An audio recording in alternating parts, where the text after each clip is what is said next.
the rest. I don't want to promise that other people are going to be there, but I'm going to be there because they're paying me to be there. And you live really close. It's 2 miles from my house. I could walk, but I'm going to drive. All right, so we're going to go check out our time-shifted match here. We have a Sultai Reclamation strategy here in the time-shifted arena. Yeah, I mean, yesterday we got to see a bit of the colorless Eldrazi deck, Lance 9s. We actually saw him mulligan to Oblivion twice, but here we got him on the backup feature. Hopefully his mulligans go a little bit better. Now, the talk of this round, for me, is this Sultai Reclamation deck from Joshua. Now, I'm a pretty big fan of the card Wilderness Reclamation, as you may or may not know. And I'm curious to see how good it is here in Modern. And specifically, you know, this build that Joshua has brought to the table. And if you want to check it out, you can check it out on the Cardboard Live extension and see what I'm talking about. He has 4 copies of Assassin's Trophy in the main deck to give him a little bit of removal.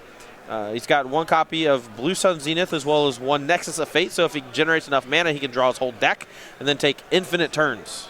That's nice. That is pretty powerful. It was a little bit of a miss on his early Wilderness Reclamation. We saw him cast a Growth Spiral here. Has 4 lands on the battlefield, but did not have the Reclamation just yet. Lance had a draw that's a little bit anemic. Eldrazi Mimic into Eternal Scourge. He's chunked in for a little bit of damage. See on this turn he bumps Joshua down to 11. A Snapcaster Mage traded with the Mimic earlier.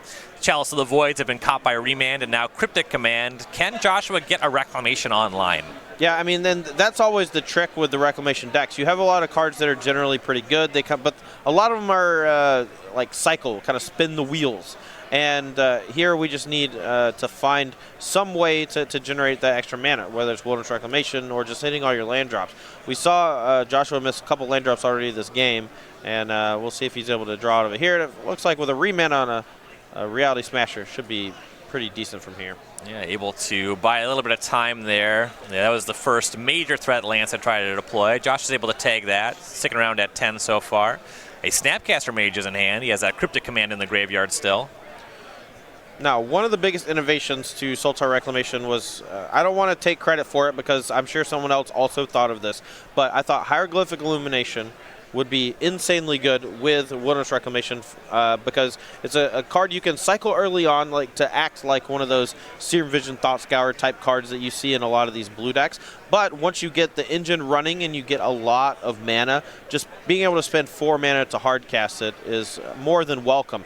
And obviously, it was more of an innovation in those Azorius Miracles decks that have been cropping up lately, but something that I just thought would pair very nicely with Reclamation. Lance had Eldrazi Mimic Matter Reshaper as his turn. Didn't want to deploy the Smasher, so Snapcaster Mage into Cryptic Command is going to catch the Reshaper. Snapcaster itself hangs around to maybe tango with the Mimic. Another cool innovation from the Sultai Reclamation deck from Joshua's side of things. 2 copies of Tasker, the Golden Fang. The activated ability pairs nicely with Reclamation, a way to give you a lot of use out of the extra mana. Being able to activate the ability multiple times, but also 2 copies of Pulse of Murasa, which work nicely with Snapcaster Mage after you've chump blocked or traded with a creature. All right, now Nines is going to try to make that Reality Smasher again. That would pump the Mimic up, but Snapcaster Mage Remand will catch that. Let's go back Josh's way.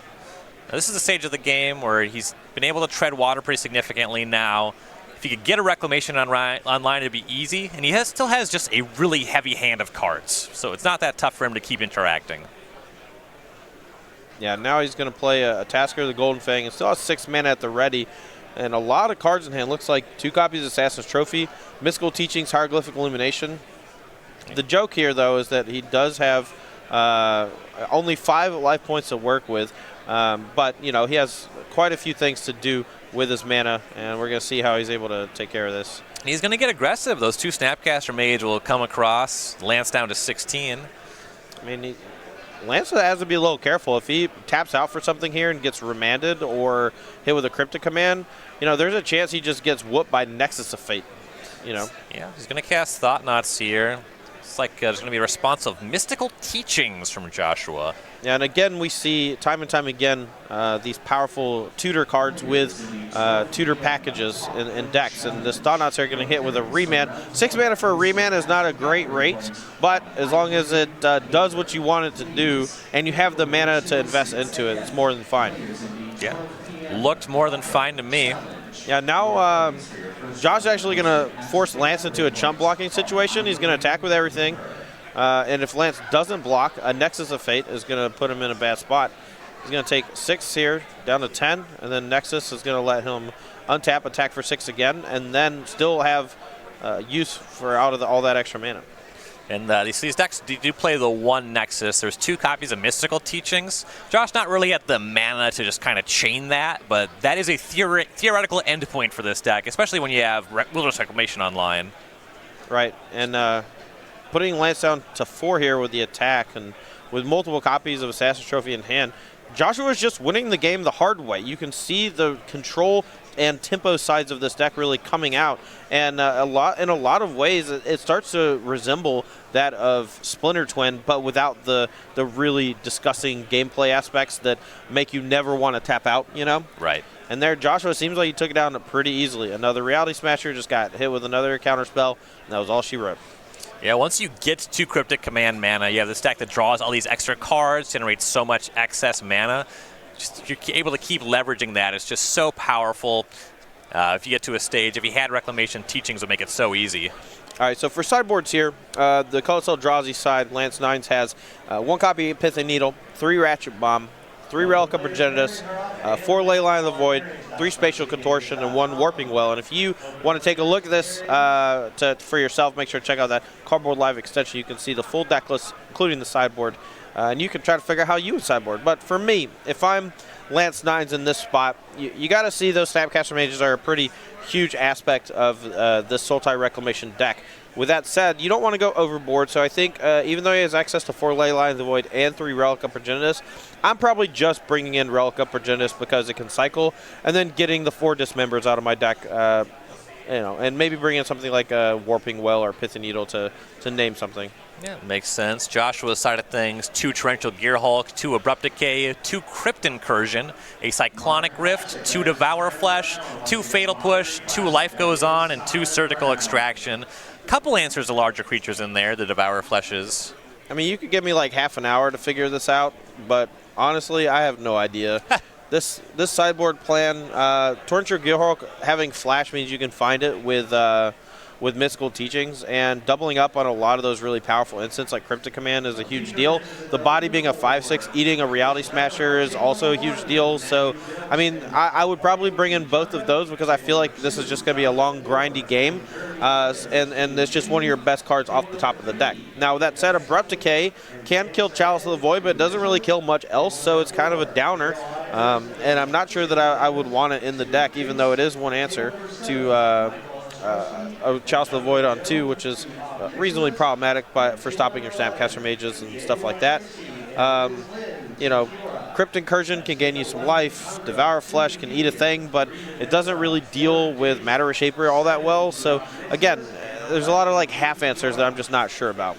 Lance starts on Leyline of the Void on the beginning of the game here. Just plays a Ghost Quarter and a Waste to start. Josh with a Breeding Pool and a Polluted Delta. Eldrazi Templars at turn 3, Thought-Knot Seer. We've seen Joshua remand a lot of spells so far in this match. He's fetching and shocking. It looks like he has certainly at least a Growth Spiral, but it was remand. Yeah, and this Leyline of the Void is going to be the story of this game, and whether or not Joshua is able to fight through it, because the Snapcaster Mages do seem to be a pretty big part of his deck, as well as the Torrential Gearhulks. But he does, again, have 4 copy of Assassin Trophy in the main deck as an answer to it. Yeah, 4 Assassin Trophies, 4 Cryptic Command. Bouncing Leyline against the colorless deck is as good as destroying it. Right, and as long as he's able to contain those early threats, I think he should be okay. Here's Thought-Knot Seer again from Lance. Joshua's going to fetch in response as well. Down to 16. See if he has another remand for this Thought-Knot Seer. Hasn't been light on them so far. Yeah, and decides to go for a Growth Spiral. Doesn't want to get that one stripped and wants to make sure he can put another land onto the battlefield. And he's actually just dangerously close to hardcasting a Tasker, which is pretty funny. A handful of options here for Lance Nines. We got Torrential Gearhulk, a Tasker, a Nexus of Fate. It looks like a Wilderness Reclamation. So just a lot of options here to choose from. And honestly, if he takes one, a single draw off of Joshua's deck can completely change what the quote-unquote right answer is. Yeah, definitely. Wilderness Reclamation was the take. That's what the deck's named after anyway. I liked the response of Growth Spiral to the Thought-Knots here from Joshua. I think Growth Spiral is probably the most important card in this deck. Absolutely. Being able to hold up a ramp spell early on while also giving yourself remand protection is a huge deal. And there it is. That's a Cryptic Command off the top of the deck. And Joshua here, he's going to take a big swing probably, but then he's going to bounce that Leyline of the Void and unlock most of his deck, including that Torrential Gearhulk that Lance left behind. Yeah, Thought-Knots here, bump Joshua to 11. Eternal Scourge is the follow-up. Counter, bounce your Leyline. Yeah, that's a pretty huge deal. Some kind of debate going on here. It's always to figure out where the card goes that interacted with the Leyline of the Void. Sure. Looks like we got it in the graveyard. Chalice of the Void on 2 is the follow-up. Yeah, the card that does the thing to Leyline almost always goes to the graveyard as opposed to exile. Joshua will fetch down to 10. Yeah, but his hand is pretty stacked now. That Reclamation is gone, but he still has Torrential Gearhulk and Nexus of Fate, and those two cards can be really swingy once you hit the mana to cast them. Very important that the Cryptic Command went to the graveyard too. Gives a juicy little thing for the Cryptic Command. Right. Now, Lance actually has a pretty weird spot. He can attack with his Thought-Knots here and see if Joshua wants to effectively burn the Cryptic Command for no value and just playing the Torrential Gearhulk to eat the Thought-Knots here, but goes for the tempo play. Yeah, Lance knew about the Gearhulk, no reason to attack, so Josh will fire that off. Just use a Cryptic Command to bounce the Thought-Knot Seer and draw for the Thought-Knot Seer leaving the battlefield. Attack with the Gearhulk, Lance to 15. Yeah, and here Joshua could just like hardcast a Tasker and apply just an unreasonable amount of pressure for Lance's Colorless Eldrazi deck to deal with, but doesn't want to get that one copy of Nexus of Fate hit by the Thought-Knots here that he bounced, and very smartly just go ahead and cast it because it just kind of resets where you're at. Yeah, get to do both. Right. Gearhulk bumps Lance down to 10. Growth Spiral is cast, and it's going to be exiled because Tassiger is coming down. Yeah, it was countered actually via Chalice of the Void. I think a slight misstep here from Joshua. He could have just hard cast the Tasker for the mana that was spent for that Growth Spiral, but nonetheless, still at a pretty big advantage here. Thought-Knots here comes back down for Lance. Shows a second Tassiger. Joshua not too upset about that. The other card in hand is a land, though. Now with 9 power coming in, Lance is going to be all the way down to 1 if he doesn't chump block. And Tassiger's ability can be activated 2 times. And chump blocking with Thought-Knots here feels terrible. I agree with that. Go Joshua's way. Draws for turn. And he'll start by activating Tassiger. Wilderness Reclamation land. You got to give him the spell.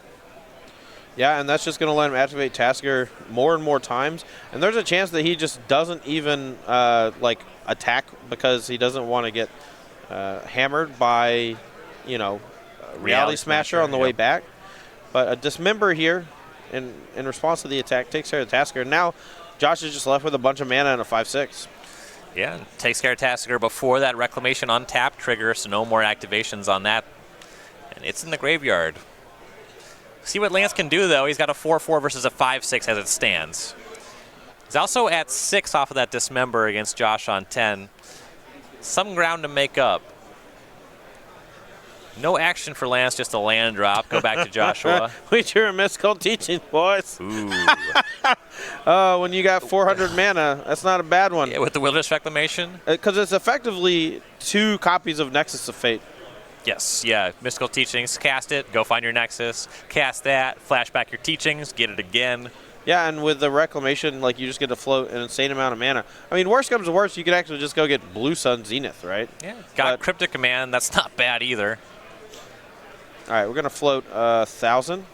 Flashback Teachings. Flashback Teachings. Still 7 mana up, 8 mana up. Cast Nexus of Fate, and then we're going to bounce Thought-Knots here and attack for the win, seems like. Seems like to me. Just 2 Cryptic Commands. I don't hate that. There's 8 mana. I mean, how do you really lose with 2 Cryptic Commands? I mean, that's also true.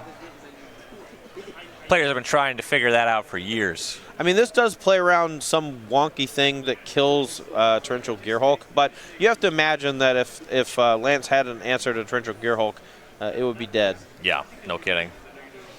So if you're in Void, Lance will scry. Still got that Leyline in hand, the Simian Spirit Guides as a second card, and some third. Yeah, this game is all but over. Those two Cryptic Commands are going to basically solidify Joshua's advantage here and close us out in just a second. Feels bad to cast Simian Spirit Guide, worse to not be able to. An attempt at Chelsea the Void on 4, that's no good. Joshua's going to take that one down. Game and match 2-0. Yeah, and that was a really interesting look at that Sultai Reclamation deck, and with a 9-1 record, we may